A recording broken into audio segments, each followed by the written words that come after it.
L'étude Atlantique a été publiée en 2014, qui était une étude de stratégie de traitement pour évaluer le pré-traitement anti-agrégant plaquettaire chez les patients pris en charge pour un infarctus avec sus-décalage du segment ST. Donc on sait qu'il y a beaucoup de discussions dans le syndrome coronarien sans sus-décalage, mais là on est vraiment dans le syndrome coronarien avec sus-décalage, donc dit STEMI en anglais.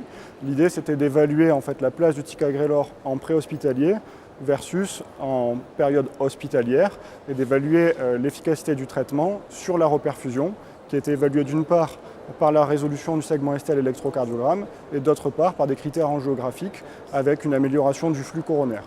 Il y a 1860 malades qui ont été randomisés donc dans les deux groupes et qui ont ensuite évalué donc, ces critères-là.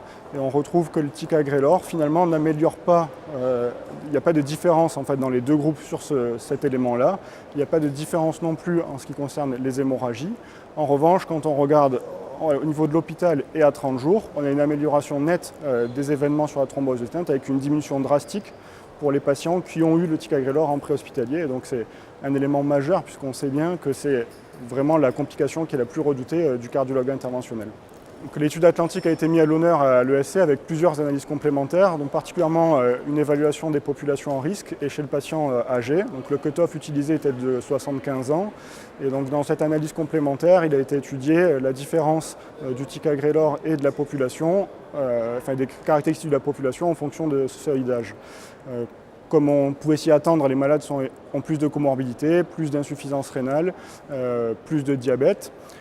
Il était représenté ici 15% de la population de l'Atlantique, donc une partie de la population assez restreinte finalement. Mais on remarque quand même que chez ces gens-là, il y a plus d'événements ischémiques et une augmentation importante de leur mortalité avec un ratio de près de 6. En revanche, la chose la plus importante finalement dans cette analyse complémentaire, c'est de nous montrer qu'il n'y a pas d'interaction avec le ticagrelor et que le fait de l'utiliser en préhospitalier a exactement la même efficacité qu'on ait moins ou plus de 75 ans et donc il peut fonctionner de la même manière, en tout cas sur la thrombose de stent, puisque c'est l'élément qui avait été montré dans l'étude Princeps. Une autre analyse complémentaire a été proposée d'Atlantique, où on a essayé d'évaluer les facteurs prédictifs de la résolution du segment ST. Donc, comme attendu, on retrouve que le fait d'avoir une moins bonne reperfusion, aussi bien sur l'électrocardiogramme que sur le flux coronaire, augmente les événements ischémiques et augmente la mortalité.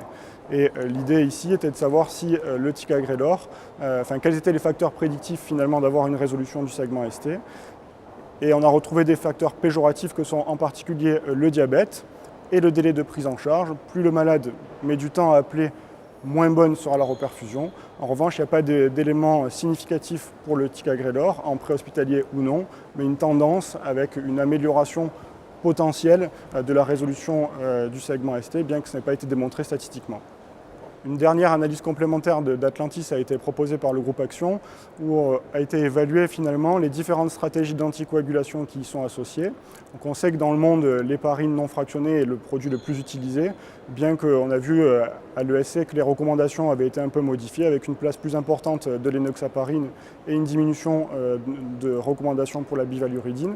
L'idée était de reprendre en fait, les analyses en fait, d'Atlantique et de regarder quelles étaient les différences d'anticoagulation proposées, qui étaient bien sûr laissées au choix du praticien. Donc on retrouve finalement ce qu'on sait depuis longtemps, c'est-à-dire qu'il y avait plus de gens sous héparine, et après globalement 1/5 de la population avec de la bivaluridine ou de l'enoxaparine. Et on retrouve finalement, si on regarde les différences en fait, de traitement, qu'il n'y a pas de différence de stratégie, que le ticagrelor soit associé avec l'héparine ou avec le Lovenox ou avec la bivaluridine, on n'a pas de différence retrouvée en fait, sur les critères de l'étude.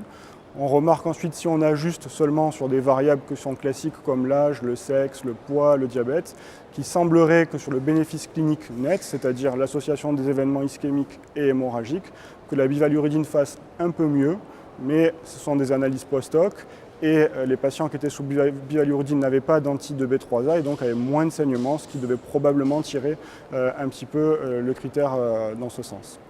Le message principal de l'étude Atlantique, qui a été menée donc en 2014 et pour lequel on vient de présenter quelques analyses complémentaires réalisées par le groupe Action, est que le pré-traitement par ticagrelor est possible et doit être fait comme dans tous les infarctus avec sus-décalage du segment ST, qu'il n'y a pas de diminution des événements ischémiques mais de manière statistiquement significative, mais qu'on retrouve une diminution drastique des thromboses de stent. Et dans les différentes analyses complémentaires dont on vient de parler, on remarque que ça marche aussi bien chez le patient âgé et finalement, quelle que soit la stratégie d'anticoagulation qui peut y être associée.